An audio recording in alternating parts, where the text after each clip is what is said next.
Welcome to the MemberWise Best Practice series.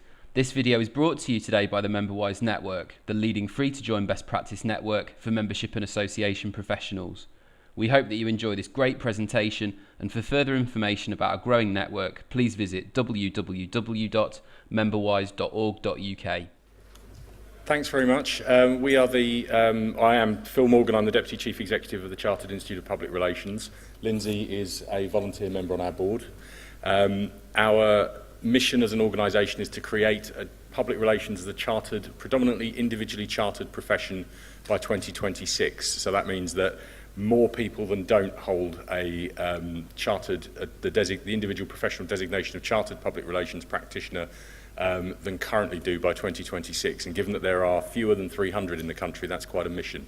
The good thing is there's probably only about 80,000 people working in public relations in the whole UK, so we don't have too far to go in order to achieve that. But part of our purpose around content and digital efforts is to create the kind of conditions in which the profession can move forward and take up its places amongst the chartered professions in the UK. So we can do a bit of a double tag. I don't know if I need this bit. Don't know. So, we're here to talk to you about a platform that we developed for members to share content on.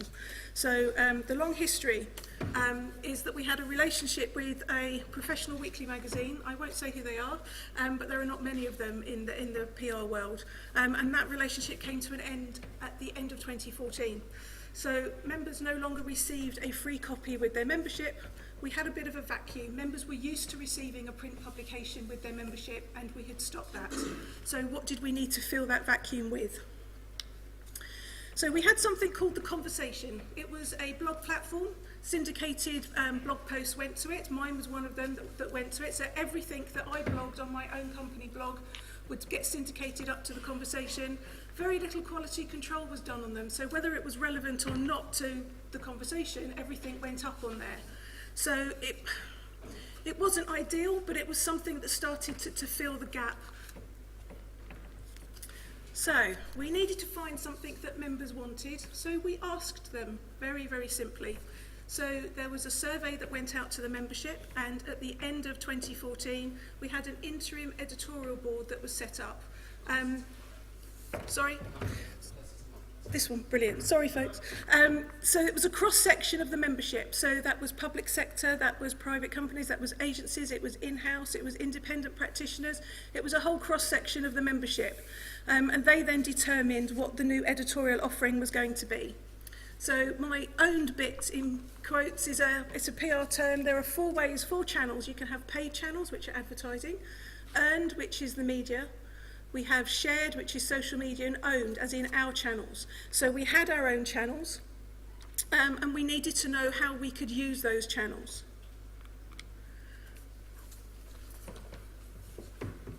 What we did to move forward from the member survey was to basically ask ourselves what we needed to do to produce better content for members. What they'd told us through the survey was that they appreciated the efforts of the trade press, but they weren't entirely convinced by them. They wanted more professional development content, and they felt the CIPR was the right vehicle to provide that. Bearing in mind we've been sending them somebody else's editorialised content for the best part of 2 decades up to that point. They were well used to receiving hard copy content from the organisation as a member benefit. They were well used to what that content would look like through that particular publication. They wanted something a step up from there, but they also wanted the tangible member benefit. One of the things that was quite striking about what they fed back to us, and over the years it had embedded itself as a myth within the organisation's management structure, was that if we stopped sending that particular member benefit to people, mass numbers of people would leave the organisation overnight because the value would have diminished from their membership. That didn't happen. What we saw instead was a gradual drift away, and a certain sort of number of people who over time had woken up to the fact that the magazine that they regularly received but generally left in cellophane every month was sort of one of the tangible member benefits. And people over the following year, the year that we gave ourselves to develop a new magazine approach, we started to see a general lowering of the number of renewals across that year. So it was having not a dramatic but a tangible negative impact on our membership. So we knew we needed to replace it with something, and we knew that members wanted something that was broadly like for like. within that. So we asked them through the survey what the sort of content was that they wanted. They told us they wanted professional development content. They told us that its editorial voice had to be both professional, knowledgeable and authentic. And they told us that they wanted it in sort of feature content, in essays, in op-ed pieces. What they were split on was their preferred vehicle. So the general way of understanding it from our point of view was that we were under the impression that things were generally shifting from print into online. We were quite surprised when members told us, for example, that they valued on print more than they valued online as a member benefit from that point of view. So we decided that we would go for a print member benefit to replace, almost like for like, the content that we provided them previously. What we couldn't do was go for the frequency, because they told us they wanted it monthly. They told us they prefer to consume feature content on a monthly basis in hard copy.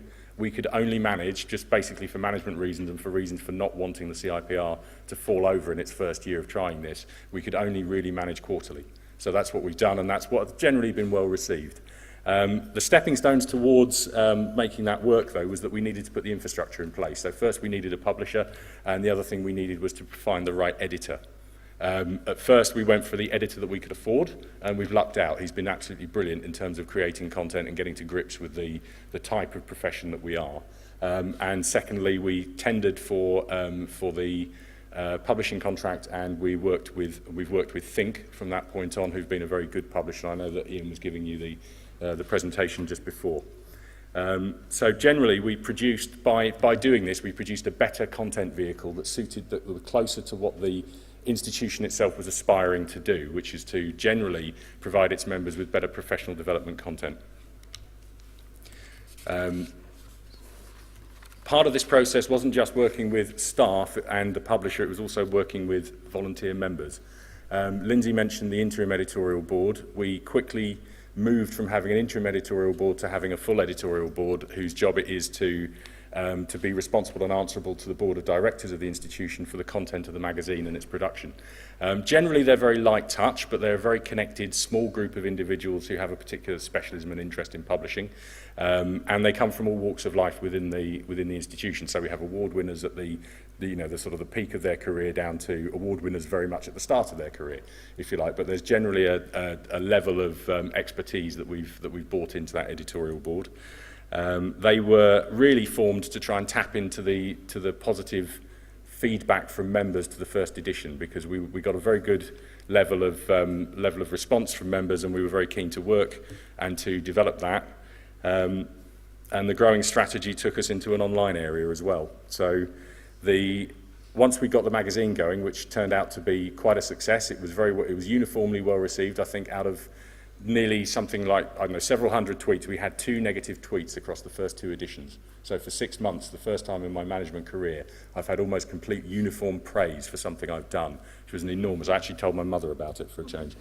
And we felt that the magazine gave us some flexibility to grow as well. So Lindsay mentioned the Conversation that which was a website we had before, which broadly just aggregated blog content from around the public relations world. We took that principle and we developed it. So we started to dial down on the syndicated content on the blog aggregator and started to push more edited content that Rob Smith was responsible for originating onto that platform. So it began to look like a magazine in its own right, an online magazine.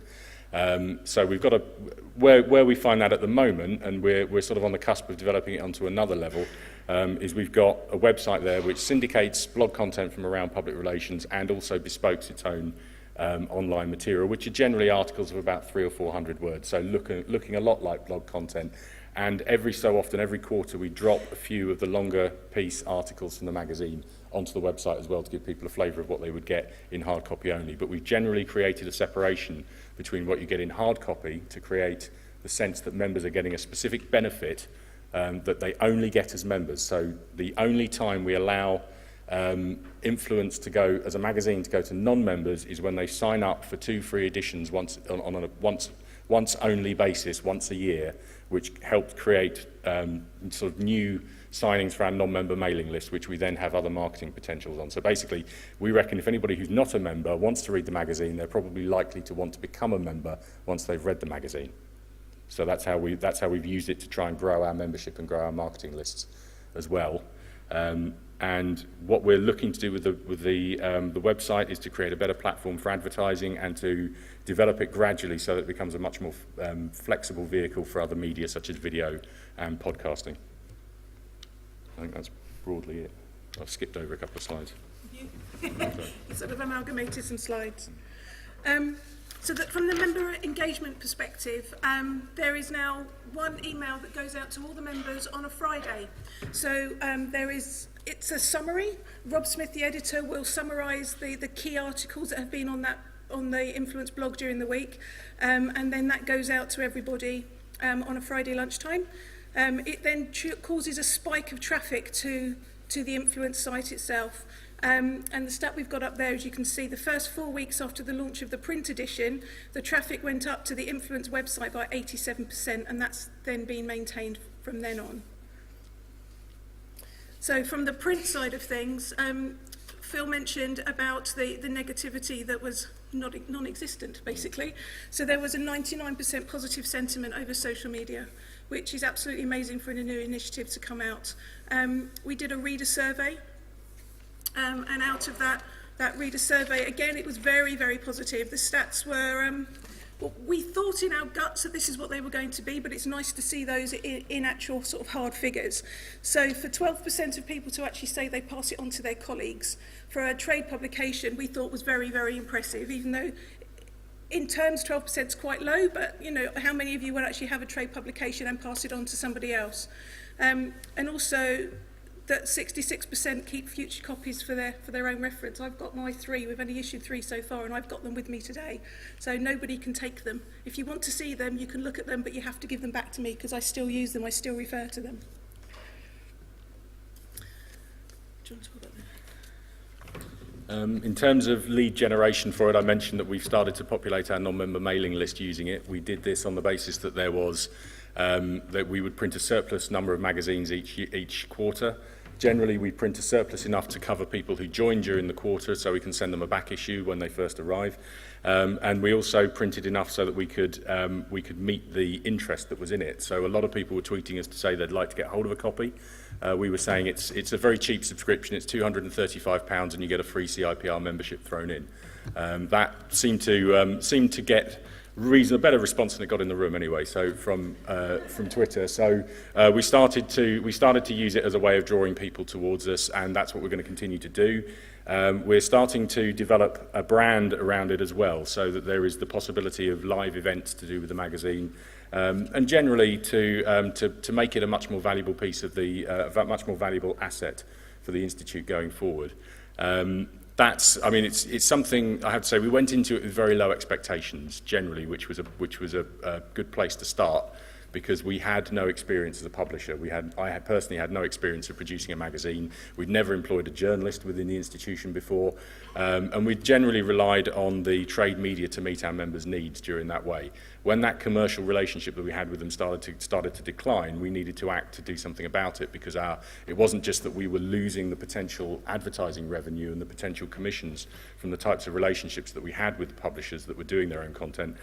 It was that we were actually going to lose members over it. That sort of steady decline can start to gather momentum, and if you don't replace a member benefit when you lose it with something that's actually going to be at least like for like, or some sort of tangible response to the missing bit that's there, you're going to start to feel the negative side of it. Now, membership growth hasn't really recovered since sort of pre-crash levels, if you like, and we are generally ticking over nicely in terms of the number of people we recruit, but I believe it would be a much worse position if we hadn't taken the step into publishing that we did to do that. So we need to now actually actively develop this brand, which people have told us they like, and to start to use it to create not just content for members, but also to create an experience for them as well that connects them with the CIPR in a way that they weren't connected before. These are just some of the tweets. I don't know if you can see them from there. Just some of the tweets that came out after the first and the second issue. With my member hat on, I was absolutely amazed when the first Influence issue came out. It was so impressive. Some of the tweets are saying things like, slick as hell, cool content, cheers guys, didn't think they made them like this anymore. One that made me laugh was even smells good. The paper is a lovely smell, it's a lovely quality. We've got copies here if anybody wants to come and get a copy so you can see what the publication is like as well. And the tweets, they just keep coming. So after the first issue went out, within the first couple of days, there was 809 tweets. We're PR professionals, we use Twitter a hell of a lot, but still 809 tweets about a new publication just for members was really phenomenal. So that's it. Sorry, we're very proud of it. As a board member, I'm very proud of it. As a member, I am incredibly proud of it as well. And it's something that I think is going to carry on, and it adds loyalty, I think. I really believe that it adds loyalty with the membership. That's it.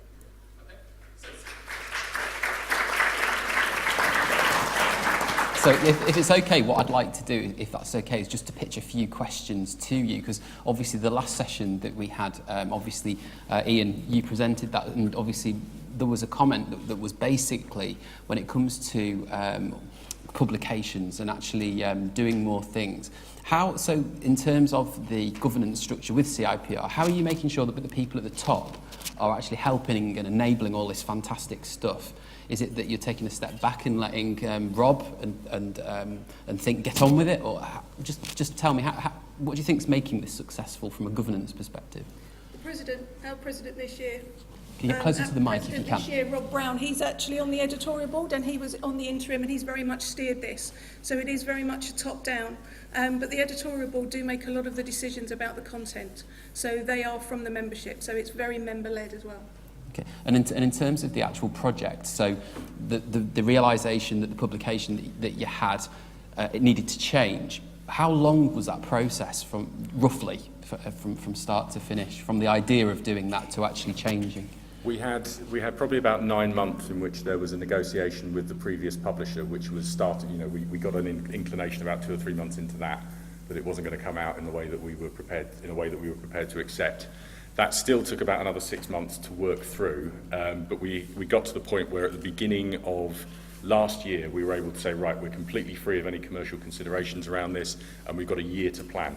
So we were very clear with the membership that there would be no replacement for the magazine that we had taken away for a year, and they gave us that breathing space, which was quite good.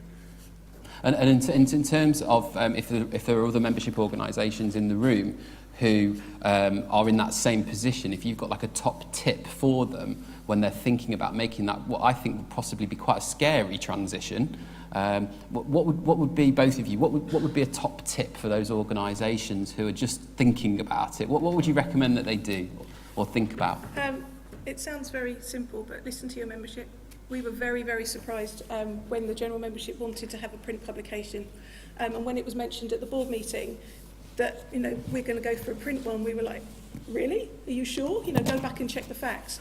So I think you really do need to listen to your membership and see what they want from you. So I think you need to pitch your expectations as well, because one thing I can't kid on that this has been a commercial success. It's opening all sorts of avenues for us. There is a great deal that's interesting about this and where we could go with it, and it is no doubt helping us with member retention and I believe member growth in time. But it's the advertising income is not covering the cost of producing each magazine, and we're putting something like £200,000 a year into producing 4 quarterly editions. So it's not something to go into lightly, thinking that you will earn that money back. But I think that most membership institutions have been there, and those kind of deals have sort of declined, and that kind of advertising revenue isn't there anymore. So go into it with clear expectations, and also the way that we've made this content appeal to the broad mass of our membership, who are you could generally describe as sort of semi-engaged or disengaged from the institution, and through they're engaged with us because they are members, but they're not engaged in doing qualifications necessarily. They're not working towards becoming chartered practitioners. They're not doing CPD. How we've made this appeal to those people is by making it very non-CIPR. So it doesn't carry the kind of brand values that a chartered institute carries. It looks and feels like a magazine for them as professionals, and that's what we wanted to go for. So that would be manage expectations and make sure you get the brand and editorial values right, and make sure they appeal to a broader group of people than your closest members, perhaps. Okay, so what I'd like to do, if I can just get the handheld mic, I'll just maybe just put just for me, If I could just put any questions to the room that we've got now linked to member publications. James, if you'd like to say who you are and what your question is, that'd be fantastic. I'm James Roberts. I'm the Membership Experience Manager at the Royal College of GPs. You said about the email that goes out on a Friday. It's kind of a signposting roundup. What other emails go out in terms of newsletters by email to members, either per week or per month? About 18 months or so, we streamlined the communication. So members can belong to up to 5 groups. So it could be, totally plausible that you would have received 5 emails in a week. That was completely streamlined, and we now get 1 weekly email newsletter. There's real estate down the side with the information from the groups that you belong to, and then it's the core CIPR information. So that goes out on a Wednesday, and purposefully the influence email does not clash with that, so you would only get 2 emails a week from the CIPR. So it's a structured approach to content without bombarding members with a lot of stuff that's going on. Hopefully that answers your question, James. Kerry, have you got a question? Yep. Hello. Have you worked out what content works better in print than digitally? No. Is there such a thing? Not yet. Let's put it that way, not yet. I mean, in terms of the actual publication, as you say, we've got some copies here. In terms of the actual content, it is very kind of bright. And in terms of, kind of what else do you think helps with it? So, for example, are you using kind of a lot of imagery when it comes to it? In terms of the content, are you linking it to Charter, or is it just more topical content in terms of the sector? We deliberately went for very high production qualities with it. So the comment about the smell was one that was quite interesting, because we'd gone for very high quality paper. For example, we wanted people, when they said they wanted a tangible member benefit, we interpreted that as being something that they could touch and feel and get a sense of quality from it, rather than just a sort of cheap magazine that they would flick through and the paper would disintegrate in their hands. We want this to be something they keep on their desk, they hand around the office, that they really go for like that. So. We wanted good photography in there. The public relations is as much visual as it is verbal, in the sense that we know that people are creating experiences within our profession, and we wanted to replicate that. We're not quite there with it. We're not quite getting that sort of the sort of content yet from our membership coming up through it that we can feature in there that really represents public relations. But we're in our first year, so I believe that will come. But it was deliberate to start to use very high quality photography, very high quality paper, and to maximise investment in the design as well. What you said about Charter, we don't use it to sort of push Chartered or to push qualifications in that respect. There are pages that are sort of adverts for the qualifications that we run, but the distinction is that it's not a member magazine, it's a magazine for members. So there is a very clear definition there. It's not a corporate mouthpiece. It's not a CIPR flag-waving exercise to say this is everything that we're doing. It is about PR. It is about what we do and about all the issues that we face in our jobs. And it showcases different parts of the industry. We've had public affairs, we've had internal communications, so lots of different areas. So it's more about what we do for our livings rather than this is what the CIPR is telling us we should be doing. Okay, that's good. Have you got any more questions from on the floor in terms of this session? No? Okay, well, I suppose on behalf of the conference, thank you so much, both of you, for presenting today. That was a really good session. It's fantastic to see that in terms of the member-focused outcomes that you're achieving, that they're coming through, so thank you. So if you could give them a round of applause, that'd be great.